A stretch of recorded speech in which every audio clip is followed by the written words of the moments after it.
வணக்கம் friends. PVR அவர்களின் மனக்கோலம் அத்தியாயம் 15.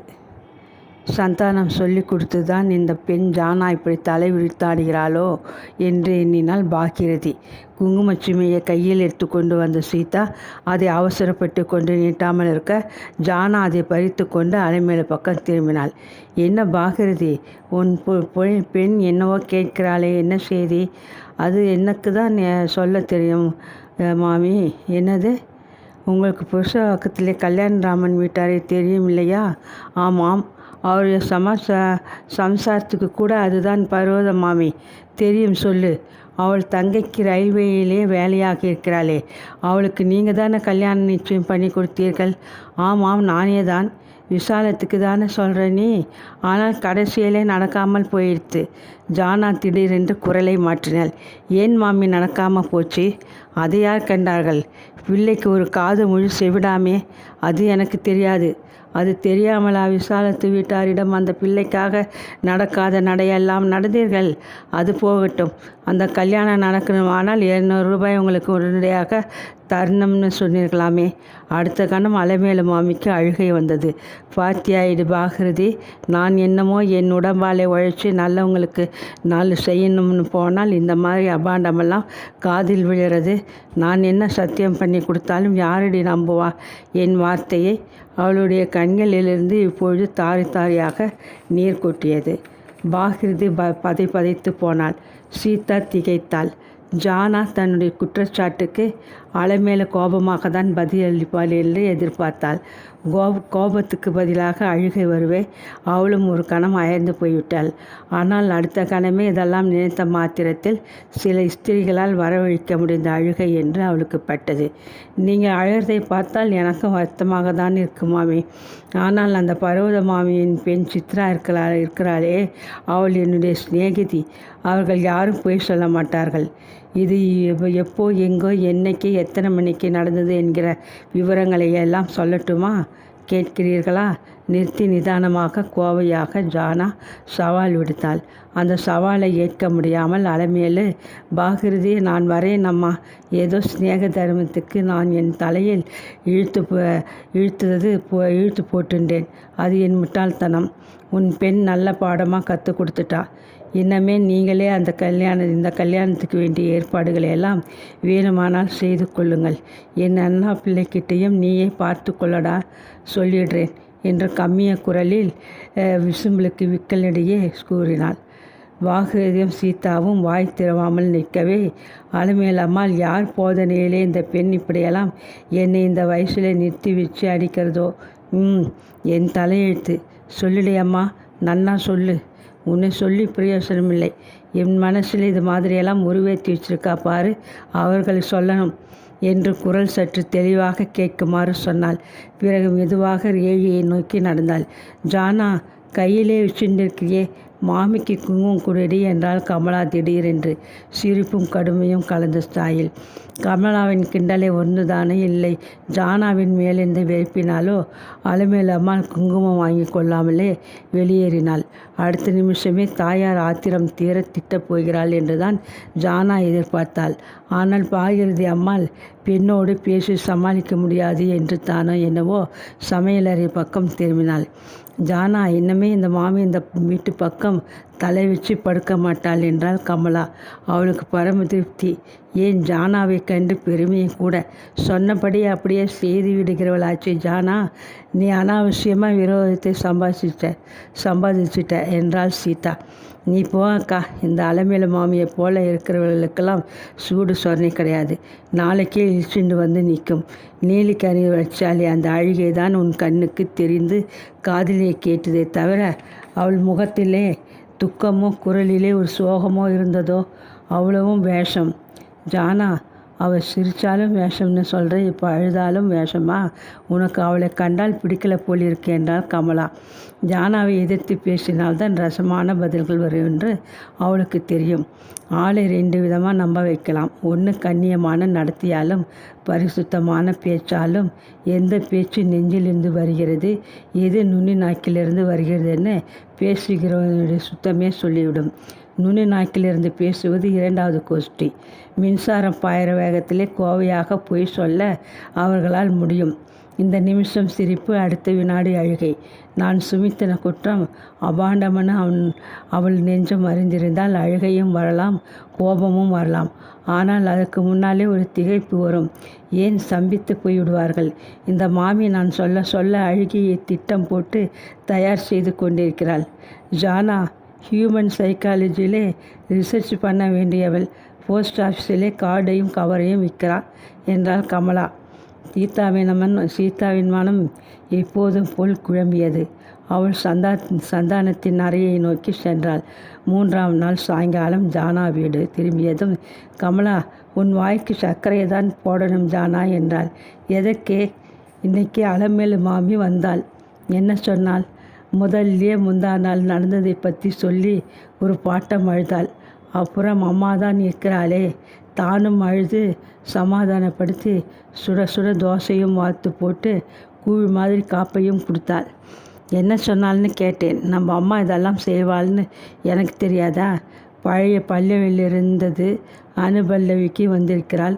இந்த மாத கடைசியிலே நல்ல முகூர்த்தங்கள் இருக்காம். அடுத்த மாதம் பிள்ளையாண்டானுக்கு ஒத்துக்காதாம். அவ்வளோ தூரம் முன்னேறியாச்சா? பழனியில் தான் கல்யாணத்தை வச்சுக்கணுமாம். நாமெல்லாம் பழனி பார்க்க ஒரு சந்தர்ப்பம். ஜானா தன்னுள் யோசனை பண்ணி கொண்டே நகர்ந்தாள். சித்ராவின் தாயார் ஏற்கனவே சொல்லியிருந்ததை விட அதிகம் ஒன்று தெரியவில்லை அலைமேலம்மாளை பற்றி. இனி என்ன செய்வதே? ரகுபதியை நேரிலேயே பார்த்து பேசினால் என்ன? சந்தானம் பார்த்து விட்டு தனக்கு பட்டதே சொல்லியிருக்கிறான். அதை அம்மா ஏற்றுக்கொள்ளவில்லை. பிள்ளையே சீதாவை சந்தித்திருக்கிறான். ஆனால் சீதா தனக்கு பிடிக்கவில்லை என்பதை அழுத்தம் திருத்தமாக அடுத்து சொல்ல மாட்டேன் என்கிறாள். ஒரு பணக்கார பிள்ளைக்கு வாழ்க்கைப்பட்டால் இரு தங்கைகளுக்கும் அனுகூலமாக இருக்கும் என்று அம்மா நினைப்பதைப் போலவே நினைக்கிறாள். ஏன் ஒரு தியாகத்துக்கு கூட தன்னை தயாராக்கி கொண்டு விட்டாள் சீதா. அம்மாவின் இஷ்டத்தை மாற்ற முடியாது, அது நிச்சயம். சந்தானத்தை 10 வருடங்களாக இதுபோல் இல்லை என்று பழகிவிட்ட அவனை அறவே விற்கும் அளவுக்கு அம்மா மனம் இந்த சம்பந்தத்தில் ஈடுபட்டிருக்கிறது என்றால் அந்த தீர்மானத்தை ஜானாவால் அசைக்க முடியாது. ஆனால் அடிப்படையான முயற்சியையே தாக்கினால் எப்படி அவள் ஒருத்தியால் முடியும்? சித்ரா சொன்ன செய்தி ஒரு பெரிய கருவி என்று நினைத்தாள் ஜானா. ஆனால் அது கடைசியில் பிசுபிசுத்து போய்விட்டதே. சீதாவின் உள்ளுணர்வு அலமேலு மாமியின் அழுகையை நம்ப மறுக்கிறது என்பதை ஜானா உணர்ந்தாள். ஆனால் அதில் என்ன வெற்றி கிடைத்து விட்டது? அம்மாவும் ஒருவேளை அலமேலு மாமி மீது சந்தேகப்பட்டிருக்கலாம். இருந்தாலும் என்ன நடந்துவிட்டது? பழனியில் அந்த மாதமே கல்யாணத்தை நடத்திவிட வேண்டும் என்ற முடிவுக்கு தானே முன்னேறி இருக்கிறது. இனி என்ன செய்வதாக இருந்தாலும் ஜானாவால் தனியாக இருந்து செய்ய முடியாது. உதவி தேவை. ஆனால் உதவி செய்கிறவனுக்கு தைரியமும் நிதானமும் சிறுத்தியும் இருக்க வேண்டும். இவை சந்தானம் ஒருவினர்தான் இருக்கிறது. ஆனால் அவன் தனித்து சம்பந்தப்படாதவனை போல் இருக்கிறானே. அவள் போய் மன்றாடினாலும் சீதாவே சரி என்று சம்மதித்தப்புறம் எனக்கு எப்படி உன் யோசனையில் அக்கறை இருக்க முடியும் என்று அவன் கேட்டுவிட்டால் என்ன செய்கிறது? 2-3 தினங்களுக்கு ஜானாவால் சிந்திக்கத்தான் முடிந்தது தவிர வேறு ஏதும் காரியார்த்தமாக செய்ய இயலவில்லை. 2 தடவைகள் சந்தானத்திடம் பேச்சு கொடுத்து பார்த்தாள். அவன் பிடி கொடுத்து பதில் சொல்லவில்லை. ஜானா கலங்கி போனாள். முதலாக சந்தானம் தனது அபிப்பிராயத்தை வெளியிடாமல் இருந்திருந்தாலோ அல்லது சித்ரா தன் சித்தியின் வரனை பற்றிய செய்தியை குறிப்பிடாது இருந்திருந்தாலோ ஜானாவுக்கு எந்தவித குழப்பமும் தோன்றியிராது. அவளும் மற்றவர்களைப் போல் நடந்து கொண்டிருப்பாள். அக்காவுக்கு பிள்ளையை பிடிக்கவில்லை, இருந்தாலும் இசைந்து விட்டாள் என்ற ஒரு எண்ணம்தான் இருந்திருக்கும். ஆனால் இப்போது ஜானாவால் சும்மா பார்த்து கொண்டு போக முடியவில்லையே.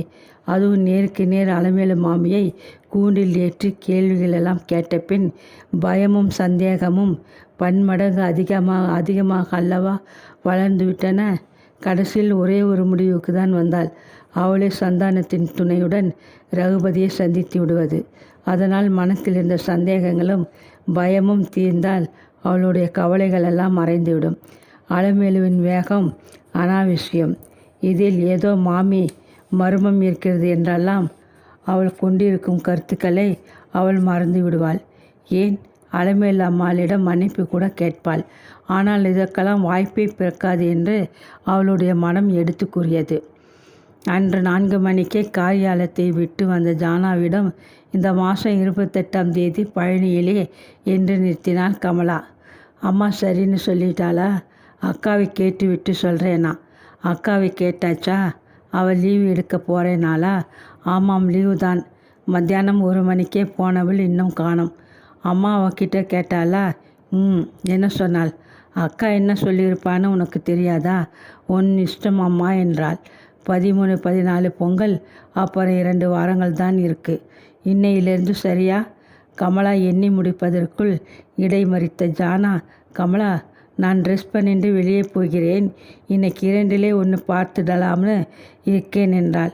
நீயும் தலைக்கீழாக தான் நின்று பார்க்குற. இல்லை, இன்னைக்கு சந்தானமும் நானுமா யோசனை பண்ணி ஒரு முடிவை கொண்டு வரப்போகிறோம். அவர் இனிமேல் இந்த விஷயத்தில் தலையிடுவார்னு எனக்கு தோணலை. அதுவும் இல்லாமல் அம்மா முன்னே பணம் கேட்டிருந்தால் போலிருக்குது. அதை சீதாவும் 2-3 நாள் முன்னாலே ஞாபகப்படுத்தி வச்சிருக்கா. சந்தானம் தரேன்னு கூட சொல்லியிருக்கார். கமலா, அவர் பணம் தராமல் இருந்தால் கல்யாணம் இப்போதைக்கு நடக்காது இல்லையா? அவரா தராமல் இருப்பார்? தரவில்லைன்னு வச்சுக்கோ, அப்போ நடக்காமல் போகலாம். ஆனால் ரகுபதி தானே பண உதவி செய்ய முன் வந்தால் நீ சொல்கிறதுலேயும் பாயிண்ட் இருக்குது. இவ்வளோ தூரம் வந்தவர்கள் என்ன வேணுமானாலும் செய்வார்கள்.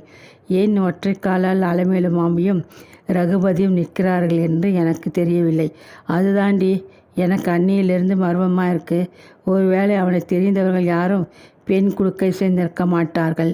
ஏழை குடும்பமானாலும் நல்ல குடும்பமாக இருக்கிறது என்று அலமேலு மாமி சிபாரிசு செய்திருப்பாள்.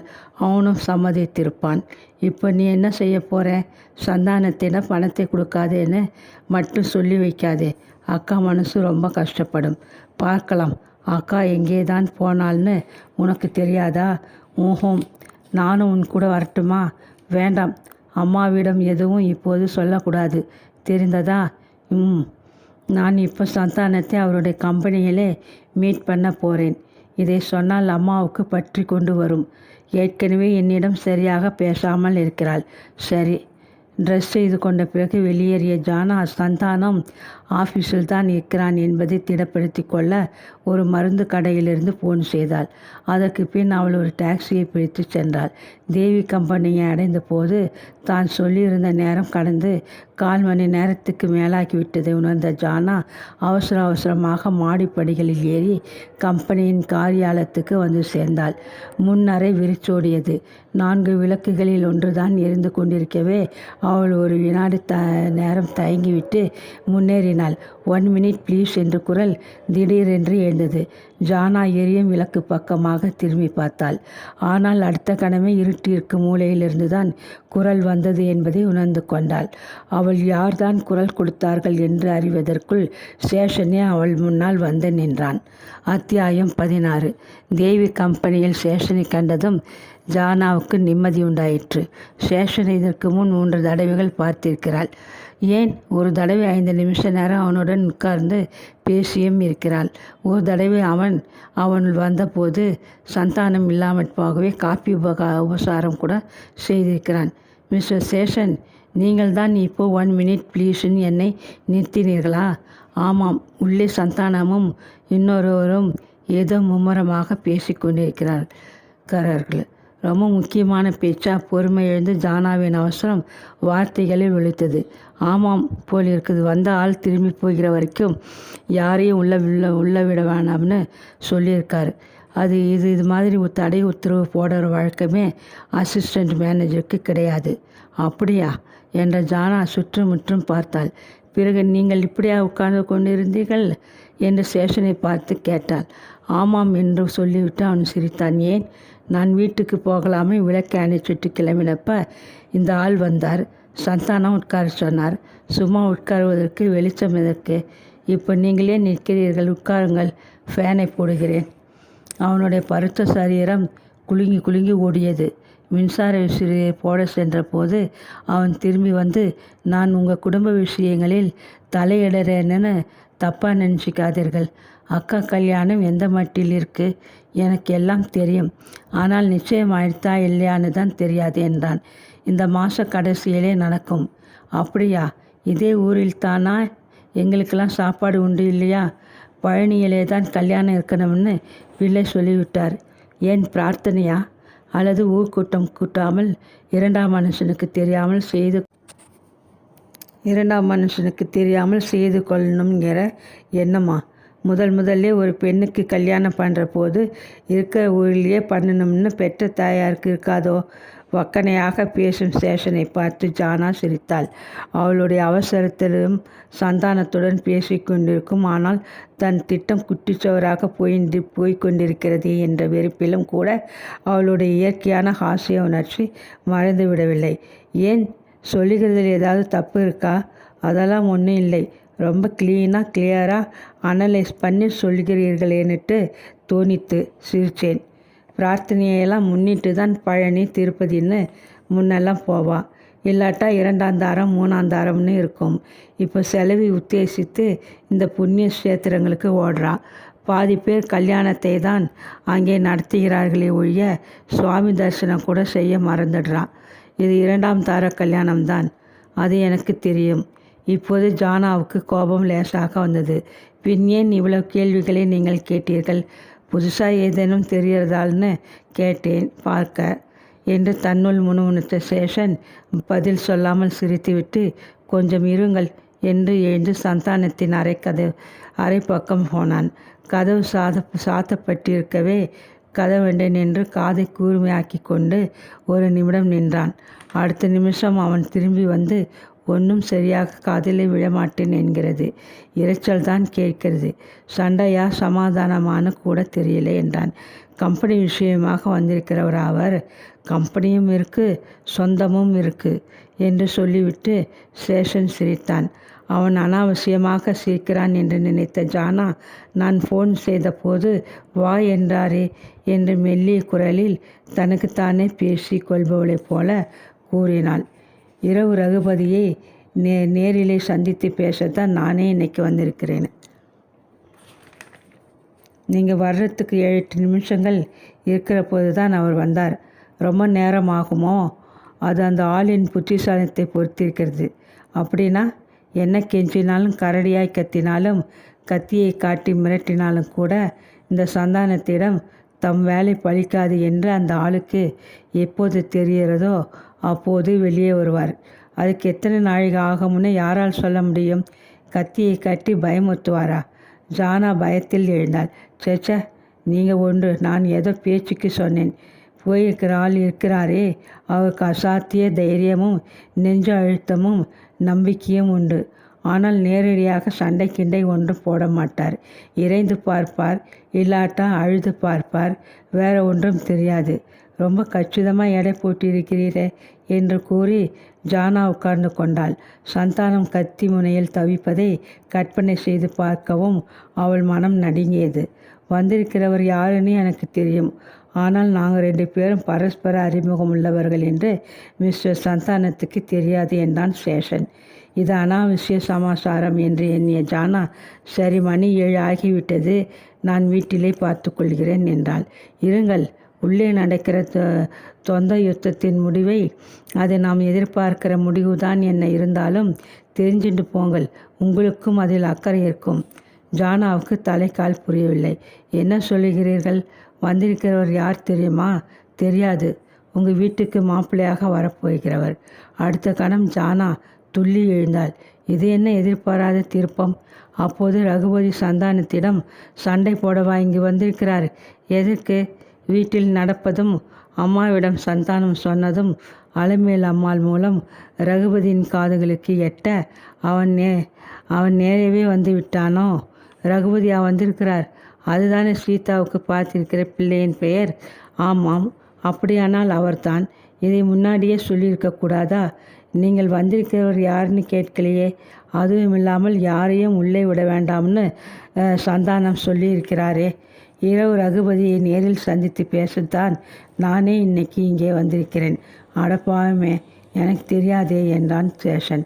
ஜானாவுக்கு அழுகையும் கோபமும் பீறிட்டு கொண்டு வந்தன. ஆனால் ஒன்றும் தவறிவிட போய்விடவில்லை என்ற நினைவும் அதே சமயத்தில் எழுந்தது. அவள் யாரை பார்க்க வேண்டும் என்று இருந்தாலோ அவரே இங்கே இருக்கிறார். இப்போதே பார்த்து விடலாம். நான் இப்போதே 2 பேரையும் பார்க்கிறேன் என்று கூறி அவள் எழுந்தாள். நான் சொல்வதை நீங்கள் கேட்பீர்களானால் என்று ஆரம்பித்த சேஷன் தாழ்ந்த குரலில், இப்போ நீங்கள் போனால் உங்கள் காரியமே குட்டிச்சுவராக போகும். மிஸ்டர் சந்தானத்திடமே பொறுப்பை விடுங்கள் என்றான். ஜானாவுக்கு சேஷன் சொல்வதிலும் உண்மை இருப்பதாக பட்டது. திடீரென்று அவள் அவனை பார்த்து கேட்டாள், உங்கள் மனசில் உள்ளதை உள்ளபடி சொல்லணும். ரகுபதியை பற்றி உங்களுக்கு என்ன தெரியும்? அவர் எப்படிப்பட்டவர்? சேஷன் சிரித்தான். நீங்கள் இந்த கேள்விகளை கல்யாணத்தை நிச்சயம் பண்ணுவதற்கு முன்னாலே கேட்டிருக்கணும். இப்போது நான் சொல்வது அனுசிதமாகிவிடும். வாஸ்தவந்தான். ஆனால் நாங்கள் தீர விசாரிக்க முடியாமல் அடிச்சிட்டாலே இந்த அலைமேலு மாமி. அம்மாவுக்கும் மருந்தோ மாயமோ வச்சு மயக்கி விட்டாள். யார்? அலைமேலு மாமியா? ஓ, அந்த மேட்ரிமோனியல் ஏஜெண்ட்டா? பேஷ், உங்களுக்கு தெரியுமா அவளை? கல்யாணமாகாத எல்லா பிள்ளைகளையும் அவளுக்கு தெரியும். ஜானகம் கணிச்சு கொடுப்பாள். தேவைக்கேற்றபடி மாற்றியும் கொடுப்பாளே. அப்பப்பா, அவளா இதில் தூது போகிறாள்? பேஷ். ரகுபதி எப்படிப்பட்டவராக இருந்தாலும் இனி ஒன்றும் செய்ய முடியாதோ என்று பயந்தாள் ஜானா. தான் இனிமேலும் இதில் தலையிட்டு சீதாவின் வாழ்க்கைக்கு முட்டுக்கட்டை போடுவதில் அர்த்தமில்லை எனப்பட்டது அவளுக்கு. மேலும் சீதாவே அதை விரும்பாவிட்டால் நல்லது செய்கிறோம் என்று எண்ணி அவள் கடைசியில் பழிகாரி என்ற பட்டத்தை அல்லவா பெறுவாள் 2ஆம் தாரம். ஆனால் சீதாவுக்கு ஆட்சேபனை இல்லை. பார்க்க கண்ணுக்கு உகந்தவன் இல்லை என்று சந்தானமே சொல்லியிருக்கிறான். அதனால் என்ன? சீதா பரவாயில்லை என்று விட்டுவிட்டாள். இப்படி சீதாவே இப்படியோ போகட்டும் என்று விட்டுவிட்ட பின் ஜானா ஏன் அனாவசியமாக அலட்டி கொள்ள வேண்டும்? 40 வயதுக்கு மேல் மனைவி இழந்து 15 வருடங்களுக்கு பின் 2ஆம் கல்யாணத்துக்கு ரகுபதி தவிக்கிறானே. அலைமேலம்மாள் ராட்சச வேகத்தில் ஏற்பாடுகள் எல்லாம் செய்கிறாளே என்ற காரணங்களினால் தானே ஜானாவுக்கு பயம், சந்தேகம் எல்லாம் தோன்றின. இனி ரகுபதி தான் கணவன் என்று சீதாவுக்கு விதி நிர்ணயம் செய்துவிட்டால் அப்புறம் யார் என்ன கவலைப்பட்டும் பிரயோசனமில்லை. ரகுபதியின் குணம் இது நாள் வரையிலும் எப்படி இருந்ததோ என்று அறிய அவள் என் ஆர்வமோ ஆவலோ காட்டி யாருக்கும் ஒரு புண்ணியமும் இல்லை. ஜானாவின் சிந்தனை அவளுக்கே அலுப்பாக இருந்தது. ஏன் நின்றே இருக்கிறீர்கள்? உட்காருங்கள் என்றான் சேஷன். இயந்திரமாக அவள் இயங்கி நாட்காலியில் உட்கார்ந்தாள். அதே கணம் தடார் என்று சத்தம் கேட்டது. ஜானாவுக்கு தூக்கி வாரி போட்டது. அவள் சத்தம் வந்த திசையில் திரும்பி பார்த்தாள். உயரத்தை காட்டிலும் அகலமே அதிகம். கண்ணில் அடிக்கும் ஒரு உருவம் விருட்டென்று சந்தானத்தின் அறையிலிருந்து வெளியேறி ஜானா இருக்கும் இடத்தை நோக்கி விரைந்து வந்தது. சேஷன் அருகே வந்தபோது அவன் நின்றான். விளக்கு வெளிச்சத்தில் ஜானா தன்னுடைய அக்காளுக்கு புருஷனாக வர இருப்பவனை கண்ணி இமைக்காமல் பார்த்தாள். கழுத்திலிருந்து சரசரவென்று இறங்கிய தோள்பட்டை 2 கைகளுமே நீளமற்றதாக பட்டன. ஸ்லாக் ஷர்ட்டை தள்ளிக்கொண்டு முன்னேறிய வயிறு அவளுக்கு அசிங்கமாக கூட தோன்றியது. என்ன சார், அதுக்குள்ளே கிளம்பி விட்டீர்களா என்றான் சேஷன். ரகுபதி, டேய் சேஷா, உன் அசிஸ்டண்ட் மேனேஜர் என்னை என்னமோ சாதாரண ஆள், இழுத்தால் நீளக்கூடியவன்னு நினச்சிட்டு இன்னைக்கு விட்டேன். ஆனால் அவர்கிட்ட நான் எப்பேற்பட்டவன் என்கிறதே சொல், என்ன தெரிந்ததா என்று சொல்லிவிட்டு அருகே அழகே உருவாய் நின்ற ஜானாவை ஏறிட்டு பார்த்தான். ஜானா தலை குனிந்தாள். சரி சார் என்ற சேஷன் ரகுபதி ஜானாவை பார்க்கும் பார்வை வெறுப்பை அளிக்கிறது என்பதை காட்ட, அப்போது நீங்கள் போயிடுங்கள் சார், சீக்கிரம் அவர் வரப்போகிறார் என்றான். ஆனால் ரகுபதி அசையவில்லை. அவள்தான் இந்த ஆஃபீஸ் டைப்பிஸ்ட் அமிர்தம்னு பேர், எங்களுக்கு நேரமாகிறது என்றான் சேஷன். திடுகிட்ட ஜானா சிறு நெளிய அதன் காரணத்தை புரிந்து கொள்ள முடியாத ரகுபதி மெதுவாக அங்கிருந்து நகர்ந்தான். கடைசியாக வெளியேறும் முன், உங்கள் சந்தானத்துக்கிட்டே சொல்லு, கொட்டினாதான் தேளு, கொட்டாவிட்டால் பிள்ளை பூச்சின்னு தான் நான் பெரிய செந்தேல் என்றான். அப்படியே சொல்கிறேன் சார். அதே சமயத்தில் தன் அறையிலிருந்து வெளியே வந்த சந்தானம், என்ன சேஷா, அவருடன் என்ன பேச்சு உனக்கு? நான் அவரை அப்பவே வெளியே போக சொன்னேனே என்றான். அவனுடைய வார்த்தைகளிலே தோய்ந்த கடுமையையும் ஆவேசத்தையும் கண்டு ஜானாவே பயந்து போனாள். சிரிப்பையும் சாந்தத்தையும் பரிவையும் தவிர வேறு எதையும் சந்தானத்திடம் பார்த்திராத அவள் அவனை உக்கிரமூர்த்தியாக கண்டபோது அதை அவளால் நம்பவே முடியவில்லை. சந்தானத்தின் இரைச்சலுக்கு பிறகும் ரகுபதி தயங்கி நிற்கவே, மிஸ்டர் ரகுபதி, இப்போ நீங்கள் வெளியே போகாவிட்டால் யார் தேலி யார் பிள்ளை பூச்சிங்கிறதை காண்பிச்சிடுவேன். யூ கெட் அவுட் என்றான். ரகுபதி அதுக்கு மேல் அங்கே நிற்கவில்லை. அவன் போனதும் ஜானா பக்கம் திரும்பிய சந்தானம், இவனைத்தான் உன் அம்மா தன் மாப்பிள்ளையாக வரணும் என்றான். பிறகு, ஆனால் எனக்கு என்ன வந்தது? நான் சுவரெழுதேன் முட்டிப்பேன்னு ஒருத்தர் ஒத்தை காலிலே நின்னா நன்னா முட்டிக்கட்டும் என்று மூச்சு விடாமல் கத்தினான். ஒரு கணம் பயத்தில் நடுங்கிய ஜானா, இப்போ என்ன நடந்தது? அவர் எதற்கு வந்தார்? கல்யாணம் நடக்கப் போகிறதா இல்லையா என்று கம்மிய குரலில் கேட்டாள். வா வா, அப்புறம் பேசிக்கலாம். சேஷன், நீயும் வா, உன்னை வழியிலே இறக்கி விடுகிறேன். வெளியே போனதும் ஒரு டாக்ஸி கிடைத்தது. டாக்ஸியில் அமர்ந்ததும், இந்த கல்யாண விஷயமா என்னுடன் அவன் பேச வருகிறான்னு தான் நினைச்சேன். ஆனால் கொஞ்ச நேரம் பேசின பிறகுதான் எதுக்கு வந்திருக்கிறான்னு தெரிஞ்சது என்றான். எதற்கு? திடீரென்று ஏன் இந்த பேச்சை இப்படி ஆரம்பித்தோம் என்று சந்தானம் பல்லை கடித்து கொண்டான். ஜானா கேட்குற கேள்விக்கு ஒரு வார்த்தையாலோ ஒரு வாக்கியத்தாலோ பதில் சொல்லி சமாளிக்க முடியாது. முதல் பதில் பல கேள்விகளை தூண்டும். அப்புறம் ரகுபதியின் பழைய சரித்திரம், அவன் தேவி கம்பெனியில் விளையாடிய விளையாட்டுகள் எல்லாம் நெல்லிக்காய் மூட்டையிலிருந்து சிதறுவது போல் வெளியே விழுந்து சிதறும். அதையெல்லாம் ஜானா ஒன்று விடாமல் அம்மாவிடமும் சீதாவிடமும் சொல்லுவாள். மனம் நொந்து போகும் சீதாவால் ஒன்றும் செய்ய இயலாது. பாகிருதி இதுவும் சந்தானம் உருவேற்றின கட்டுக்கதை என்று அலட்சியப்படுத்துவாள். கல்யாணமும் இதனால் பாதிக்கப்படுவதில்லை. என்ன பதில் சொல்லவில்லை என்று ஜானா தூண்டினாள். அந்த பதிலுக்கும் உனக்கும் சம்பந்தமில்லை, கம்பெனி விஷயம் என்றான் சந்தானம். அவன் எதையோ மறைக்கிறான் என்பது ஜானாவுக்கு நிதர்சனமாக தெரிந்தது. ஆனால் அவன் வேண்டுமென்றே மனத்தினுள் புதைத்து விட்டதை அவளால் எப்படி தோண்டி எடுக்க முடியும்? சமயம் வருகிற போது அவனாகவே சொல்லுவான் என்று இருந்தாள்.